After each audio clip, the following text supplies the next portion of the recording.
20세기 말에 있어서 우리가 20세기 전반기에는 1차 대전과 세계적 2차 대전이 있었으니까 20세기 말에 이제 가장 끔찍한 사건이 뭐냐? 그것은 저는 이 캄보디아 내전이라고 생각합니다.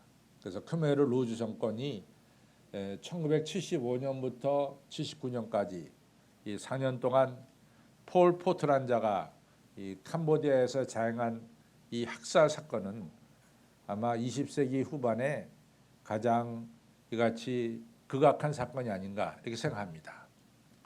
그때 캄보디아 인구가 800만 명이었어요. 800만 명. 근데 크메르 정권이 4년 동안 200만 명을 죽였습니다. 그러니까 800만 명이 600만 명이 됐어요. 4년 동안. 그것도 자기 동족을.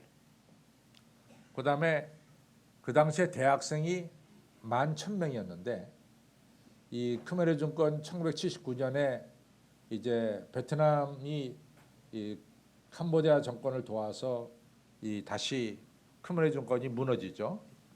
이때 대학생들이 11,000명 중에서 450명만 남았어요. 또 초등학교, 중고등학교 학생들은 5%만 남았습니다. 그러니까 이 4년 동안 어마어마하게 끔찍한 일이 벌어졌다. 우리가 알 수가 있습니다. 되게 이러한 악한 일을 하려고 그러면은 특별한 악한 집단이 만들어집니다.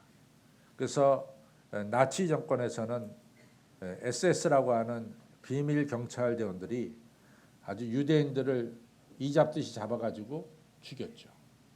마찬가지로 이 크메르 루즈 정권에도 S21, S-21이라고 하는 비밀 경찰대가 이제 만들어져 가지고 이같이 사람들을 잡아다가 죽였습니다. 14,000명이 거기 끌려갔는데 비밀 경찰대 S21에 1979년에 이 베트남하고 캄보디아 정권이 들어가 보니까 7명만 살아남았어요. 14,000명이 거기 들어갔다가 7명만 살아남은 거예요. 얼마나 무서운 데냐 하는 것을 우리가 알 수 있죠. 그래서 이 거기에 끌려 들어간 사람은 죄가 있든 없든 간에 100% 유죄, 반역죄의 벌을 받게 됩니다. 그리고 거기서는 살아나오기 힘들죠. 우리 이 카프카, 프란츠 카프카가 쓴 소설 중에 더 트라이얼이라고 하는 이 하나의 그 재판 트라이얼에 대해서 얘기했는데 그때 그 책에서 뭐라고 나오냐면은 사람이 죄가 있어서 죄인이 되는 것이 아니라 멀쩡한 사람도 기소가 되면은 무조건 유죄가 된다라는 글을 이 프란츠 카프카라는 사람이 더 트라이얼이라고 하는 책에서 썼습니다. 마찬가지로 이 S21은 무조건 사람이 거기만 들어가면은 유죄가 돼버리고 반역죄가 되는 거죠. 근데 거기에 소장이 누구냐? 소장이 카엘 쿠잉 에이스라고 하는 사람이 소장이었어요. 이 사람의 이름을 그냥 쉽게 도이크라고 불렀습니다. 도이크가 소장이었어요. 이 사람이 얼마나 악랄한 사람이냐면은 이 S21이 얼마나 매서운지를 이 수감자들에게 보여줘라. 무지막대하게 저들을 대하라. 그래서 뭐 조금만 잘못하면 엄청나게 때리고 벌 주고 그러니까 S21을 아주 무섭게 같이 여길 수 있을 정도로 때렸습니다. 그리고 10명의 선한 사람을 죽여도 좋으니까 한 명의 반역자를 놓쳐서는 안 된다. 이것이 법칙이에요. 10명의 선한 자가 죽어도 좋으니까 절대로 한 명의 반역자를 놓치지 말아라. 얼마나 무서운 거예요. 우리나라 법은 이같이 10명의 악인을 놓아도 좋으니까 죄 없는 한 사람을 다치지 말게 하라. 이것이 오늘날 법의 정신인데 아주 그 반대로 돌아가는 거죠. 그다음에 이 고문을 시킬 때 얼마나 악랄하게 고문을 시켰냐면은 이 사람을 갖다 거꾸로 매달아 가지고 이 사람이 눈 오줌통, 또 사람의 배설물, 짐승의 배설물 속에 이 머리를 집어넣었다 뺐다 집어넣었다 뺐다 하면서 이 고문을 했다고 합니다. 굉장히 악한 거죠. 근데 이제 1979년에 이 베트남이 이 캄보디아 정권을 도와줘 가지고 이 크메르 정권이 무너집니다. 그때 이 S2N의 책임자인 항핀이라는 사람도, 이 도이크라는 사람도 시골로 도망갔어요. 도망가 가지고 이름을 바꿨습니다. 도이크가 항핀으로 바꿨어요. 이같이 캄보디아에 평화가 찾아들었어요. 그러니까 세계에 있는 선교사들이 이 캄보디아에 들어가서 복음을 전하기 시작했습니다. 그중에 이제 캄보디아인이면서 미국 시민권을 가진 라펠이라는 사람이 자기 조국 시골 구석구석에 다니면서 복음을 전했어요. 그때 어느 시골에서 복음을 전할 때 이 항핀이 그 자리에 참여한 거예요. 그래갖고 복음을 듣고 예수님을 영접하게 됩니다.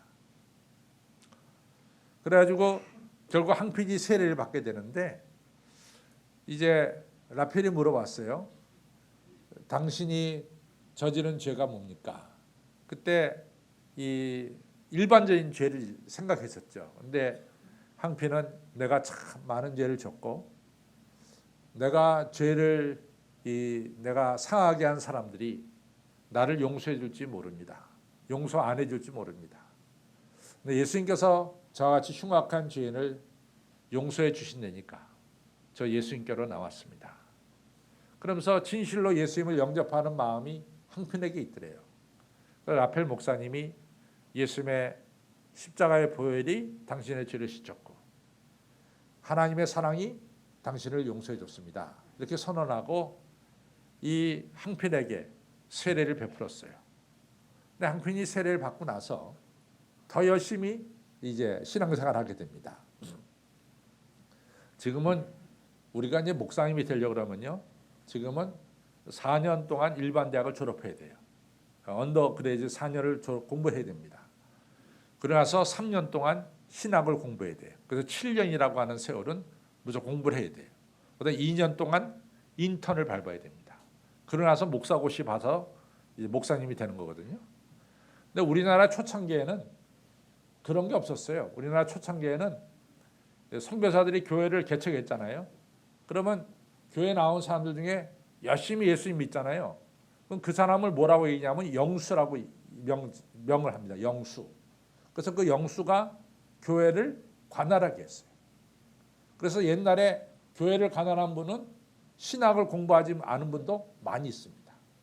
그러니까 옛날에 다 그랬어요. 지금은 한국 교회가 체계가 잡혀서 4년 언더그레주엣, 또 3년 신학 대학원, 그리고 2년 인턴, 그다음에 목사 안수 받고 이렇게 되는 거, 이게 딱 돼 있는데 옛날에는 그렇지 않았어요. 그러니까 캄보디아도 초창기니까 그냥 성경 공부, 성경학교 성경 공부하면은 설교할 수 있는 권한을 줬어요. 우리가 이제 여러분들 교회 직책 중에 준목이라고 하는 직책이 궁금하잖아요. 준목은 그 사람이 강단에 서서 설교할 수 있다. 그 권한을 준 게 준목이에요.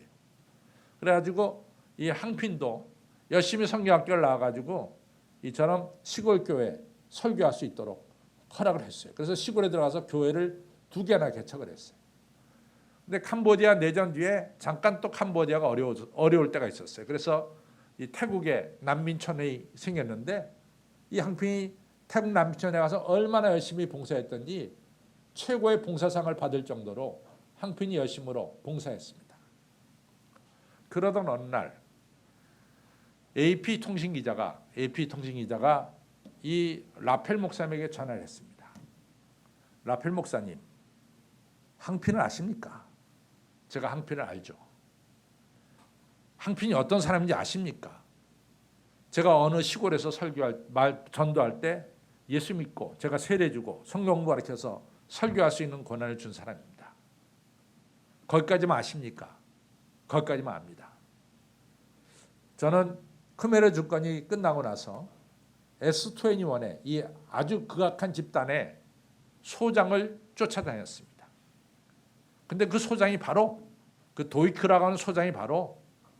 라펠 목사님이 세례를 준 이 항핀이 그 사람입니다.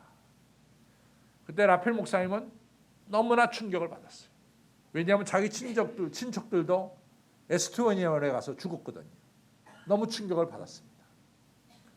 어쨌든 간에 항핀은 이 재판에 넘겨져서 종신형을 받고 그리고 이제 감옥 속에서 지내고 있습니다. 그런데 이 항핀이라는 자가 감옥에서 계속해서 예수님의 복음을 전합니다. 그러면서 지내고 있어요. 그래서 라펠이 찾아가서 항핀을 만났어요. 제가 사실 그러한 죄인이었습니다. 예수님이 저의 죄를 용서한다 해서 제가 예수님을 믿고 십자가를 믿고 세례받았습니다. 저는 예수님께서 저를 자유케 한 것을 저는 믿습니다. 그러니 제가 이 감옥소에서도 예수님의 사랑을 전할 수 있도록 성찬을 집례할 수 있도록 성찬기도 넣어주시기 바랍니다. 그래서 라펠 목사님은 머뭇거렸지만 그런 성찬기를 넣어줘서 성찬을 집례합니다. 자, 요쯤에서 우리가 이 얘기를 끝내면서 여러분 생각에는 이 항핀은 의로운 사람입니까? 악인입니까? 이 에스투에 요원의 책임자가 돼가지고 14,000명을 끌어들여서 13,993명을 죽이고 7명만 살려둔 에스투에 요원의 책임자 이 항핀은 의로운 자라고 말할 수 있느냐 이거지. 우리가 세상적으로 보면 이 사람은 영원토록 죄인이야. 저 사람의 죄는 사실은 씻을 길이 없어요. 그렇죠? 영원토록 죄인이라. 어떻게 13,993명을 그냥 죽여버린 이 항핀을 갖다가 어떻게 교회에서는 그 사람을 의로운 사람이라고 부를 수 있느냐 이거지. 어떻게 그런 사람이 감옥에서 거룩한 예수님의 피와 살을 나누는 성찬식을 집례할 수 있냐 이거지. 이해하기 쉽지 않아요. 그렇죠? 우리가 이제 로마서를 보면은 로마서 3장에 뭐가 나오냐면은 모든 사람이 죄를 다 범하였다. 따라서 의인은 없나니 한 명도 없다. 그렇기 때문에 하나님의 영광의 나라에 이를 자가 한 명도 없다. 이것이 로마서 3장의 사도 바울의 말씀입니다. 그런데 하나님께서 하나님의 긍휼을 하심으로 예수 그리스도를 이 땅에 보내주시고 예수 그리스도의 보혈로 우리 모든 인류의 죄를 담당하게 하셨다. 따라서 누구든지 이 예수 그리스도의 십자가의 보혈, 이 속죄의 보혈을 믿는 자는 하나님께서 그 사람의 죄를 간과하셨다. 이게 로마서 3장 25절이에요. 간과하셨다. 간과하셨다는 것은 그 사람의 죄를 뛰어넘었다는 거예요. 그 사람은 죄가 틀림없이 있어. 근데 그 죄를 하나님이 뛰어넘으셨다. 그래서 그 사람을 하나님의 의로운 아들과 딸로 세우셨다. 로마서 5장 1절에 따라서 누구든지 이 예수 그리스도의 십자가의 보혈을 믿는 자는 의로운 자고 하나님과 화목한 자다라고 말씀하고 있어요. 사도 바울의 말씀에 의하면은 이 항핀은 의로운 사람이 될 수 있습니까? 없습니까? 대답들을 많았어요. 의로운 사람이 될 수 있어요? 없어요? 될 수 있죠. 근데 세상적으로 보면 그 사람은 절대로 의로운 사람이 될 수가 없어요. 평생 죄인이고 평생 악인입니다. 그러면 여기서 의로운 사람이라고 하는 이 개념이 아주 정확하게 드러납니다. 성경에서 말하는 의로운 사람이라고 하는 것은 그 사람이 평생 죄 없이 의롭게 살았기 때문에 의로운 사람이 되는 것은 아니에요. 그렇죠? 그러면 성경에서 말하는 의로운 사람은 뭐냐? 첫째는 예수님의 십자가의 보혈이 내 죄를 씻었다고 하는 사실을 믿는 자예요. 두 번째는 이러한 은혜를 깨닫고 나의 죄를 간과하신, 뛰어넘으신 우리 하나님과 소통하는 자예요. 소통. 목사님, 하나님과 소통한다는 게 뭡니까? 예배 드리는 거예요. 예배 시간은 하나님과 우리 사이에 소통하는 시간이에요. 내가 하나님의 이름을 찬양하고 내가 하나님께 내 간절한 소원을 기도하고 하나님은 나에게 말씀을 주시고 축복 주시고 예배 시간은 하나님과 나와 뭐요? 소통하는 시간이야. 오고 가는 시간이란 말이야. 의로운 사람이란 뭐냐? 의로운 사람은 첫째는 예수 그리스도의 십자가의 보혈이 내 죄를 씻었다는 사실을 받아들이고 믿는 자고, 두 번째는 하나님과 소통하는 자고, 세 번째는 내가 하나님의 은혜의 영역 안에 있다라고 하는 사실을 고백하는 거예요. 하나님의 은혜의 영역 안에 있다. 이 굉장히 중요한 개념입니다. 하나님의 은혜의 영역 안에 내가 있다. 이건 굉장히 중요한 개념입니다. 왜 중요한 개념이냐? 창세기 12장 1절에 하나님께서 아브라함 부를 때 뭐라 그러냐면 아브라함아 너는 본토 친척 아버지 집을 떠나 내가 내게 지시할 땅으로 가라. 요 말씀에는 중요한 핵심이 들어있어요. 본토라고 하는 것은 지연이야. 지연. 자기가 태어나고 자라난 고향입니다. 친척이라고 하는 것은 혈연이야. 우리 사람은 지연과 혈연을 떠나기가 매우 어려워요. 그렇잖아요. 여러분과 저는 지연과 혈연을 떠나기가 매우 어려워요. 지연과 혈연이라는 것은 오늘 내가 누구냐 하는 걸 갖다가 간접적으로 또는 직접적으로 나를 증명해 주는 게 지연과 혈연이에요. 예를 들자면은 저만 하더라도 제가 진주 강씨, 우리 목사님은 본관이 진주 강씨다. 제가 도남동에서 태어났어요. 제가 어떤 학교를 나왔어요.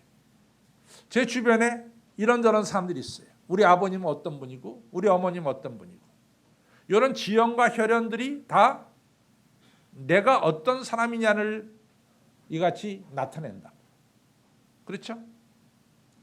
우리 여기 유대호 집사님도 있고 윤주학 집사님도 있는데 다 두 분 다 육군상학교를 나왔어. 육군상학교 나오고 다 별들을 다셨어. 그러니까 이런 것들이 그분이 어떤 사람이냐 하는 걸 갖다가 대강은 다 간접적으로 그 사람을 보여주는 거예요. 그렇죠? 그런데 오늘 의로운 사람이라고 하는 것은 바로 요 지연과 혈연, 세상적으로 나를 알려지게 하고 나를 보여주는 이러한 지연과 혈연을 뛰어넘어서 내가 오늘 사는 것은 하나님의 은혜 가운데 살고 있다. 하나님의 은혜 영역 안에 내가 살고 있다. 이거예요. 그래서 사도 바울은 나는 이스라엘 사람입니다. 이 얘기는 굉장히 중요한 얘기가 뭐냐면 이스라엘이란 나라 속에는 12지파에 소속된 사람도 있지만은 이방인이 이스라엘 사람들 된 사람도 많이 있어요. 이걸 갖다 에레브라 그러는데, 그래서 그 이스라엘이란 공동체에는 야곱의 12아들 속에 자손으로 이스라엘 사람 된 사람도 있고, 우리아 같은 사람은 햇사람이거든. 햇사람. 12지파에 속하지 않다. 햇사람 우리아라고. 근데 우리아도 결국 이스라엘 공동체란 말이지. 이처럼 이스라엘 공동체에 나는 누구냐? 나는 베냐민 지파 사람이요. 또 나는 누구냐? 나는 히브리인 중에 히브리인이요. 이스라엘의 고유한 아람어를 구사할 줄 아는 사람이요. 나는 누구냐? 나는 8일 만에 정확하게 할례를 받은 사람이요. 나는 누구냐? 나는 바리새파 사람이요. 이러한 사도 바울의 혈연과 지연이 있단 말이지. 근데 사도 바울이 예수님을 영접하고 나서 그 모든 것을 다 뭐처럼 버렸다? 오물처럼 버렸다. 내가 사는 것은 이런 것 때문에 사는 것이 아니라 내가 사는 것은 하나님의 은혜로 살고 있다. 하나님의 은혜의 영역 안에 내가 살고 있다. 따라서 나의 나된 것은 전적으로 하나님의 은혜다. 지금까지 지내온 건 하나님의 은혜다. 이런 고백이에요. 이 고백이 보통 중요한 게 아니에요. 이 은혜의 고백이 있는 한 자기 자랑은 없어. 뭐만 있어? 하나님의 은혜만 있는 거야. 이것이 의로운 사람의 특징이란 말이에요. 그 다음에 의로운 사람의 특징은 뭐냐? 환난 중에도 즐거워해. 환난은 인내를 만들어. 인내는 성경은 연단이라 하지만 연단이 아니라 우리의 성품을 만들어. 누구를 담는 성품을? 예수 그리스도를 담는 성품을 만들어. 이러한 성품은 우리에게 뭘 가져다 주느냐? 산 소망을 가져다 줘. 영원한 소망을 품는데도 어떤 경우에도 절망하지 않아. 산 소망을 가져. 이 소망이 어디서 근거했느냐? 예수 그리스도의 사랑에서 근거하는 거예요. 예수 그리스도의 사랑은 절대 나를 떠나지 않는다 이거지. 자, 정리하면은 성경에서 말하는 의로운 사람이란 뭐냐? 그 사람이 과거에 죄 없이 살고 뭐 그런 게 아니요. 성경에서 말하는 의로운 사람은 첫째는 예수 그리스도의 십자가의 보혈이 내 죄를 씻었다는 거예요. 두 번째는 나는 이 은혜 속에서 지금 하나님과 뭐요? 소통하고 있어. 소통하고 있어. 그리고 나는 지금도 하나님의 은혜의 이 영역 안에서 살고 있어. 내가 사는 것은 주의 은혜야. 영역 안에 살고 있어. 그렇기 때문에 나는 환난 속에서도 즐거워할 수 있어. 나는 환난 속에서도 인내할 수 있어. 그 인내가 나를 예수 그리스도를 닮아가는 성품을 만들어줘. 그리고 그 성품이 바로 나로 하여금 끊어지지 않는 산 소망을 갖게 한단 말이지. 이것이 바로 뭐요? 의로운 사람의 특징입니다. 그렇다면 여러분들 의로운 사람이 의로운 사람 아니에요? 정직하게 얘기해요. 의로운 사람인 것 같기도 하고 아닌 것 같기도 하고 좀 헛갈릴 때가 있죠. 여러분들 예수 그리스도의 십자가의 보혈이 여러분들의 죄를 씻었습니까? 여러분들 하나님과 소통하고 있습니까? 여러분들 하나님의 은혜의 영역 안에 살고 있다고 고백하고 있습니까? 환난 속에서 즐거워합니까? 환난 속에 인내합니까? 인내는 성품을 갖습니까? 성품은 산 소망을 가지고 있습니까? 왜? 하나님의 사랑은 변함없이 나에게 임하고 있으니까. 그것을 다 아멘하면 여러분은 틀림없이 뭐요? 의로운 사람이다. 의로운 사람이면은 우리 한번 자신 있게 옆에 분에게 얘기하세요. 나는 의로운 사람입니다.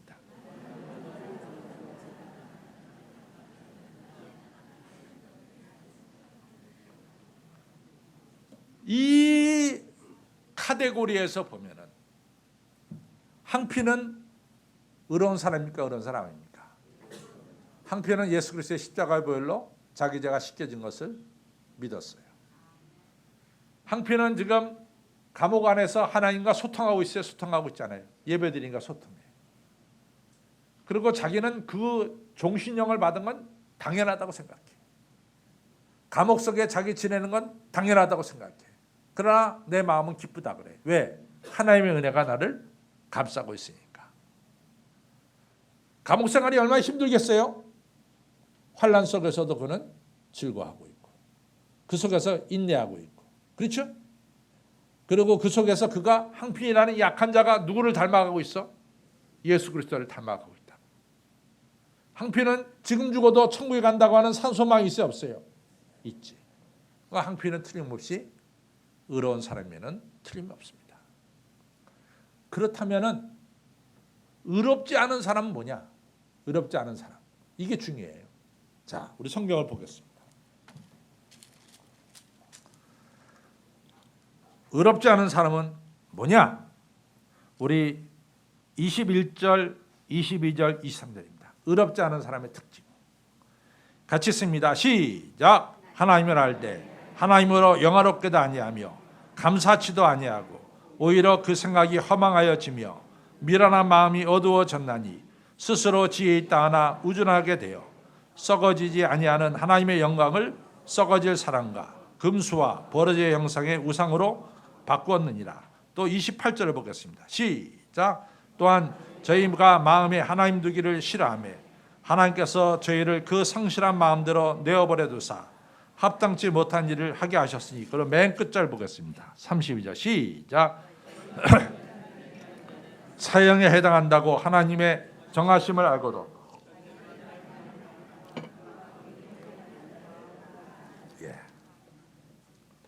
의롭지 않은 자, 불의한 자의 특징은 뭐냐? 그 사람이 하나님을 알아요. 하나님 모르는 게 아니래도, 하나님을 안 돼도 그래도 하나님 안 섬겨. 하나님을 모르고 안 섬기면 그 사람 불의한 사람이 아니야. 그렇죠? 근데 하나님을 뻔히 알면서도 안 섬겨. 이 지구에는 뭔가 이 지구를 움직이는 특별한 힘이 있다는 것을 그 사람은 알고 있어. 근데도 하나님을 섬기지 않아. 하나님 무시. 하나님보다 자기 지혜와 하나님보다 자기 경험과 자기를 더 앞세요. 그래서 하나님보다 썩어질 세상의 물질을 더 숭상해. 이런 사람이 뭐냐? 이런 사람이 불의한 사람이다. 이런 사람이 불의한 사람이다. 이런 불의한 사람을 하나님께서 심판하신다. 그게 아니라 내버려 둬. 그냥 내버려 둬. 자기 욕심대로 살아. 그냥 내버려 둬. 그 욕심의 결과는 뭐냐? 멸망이다 이거지.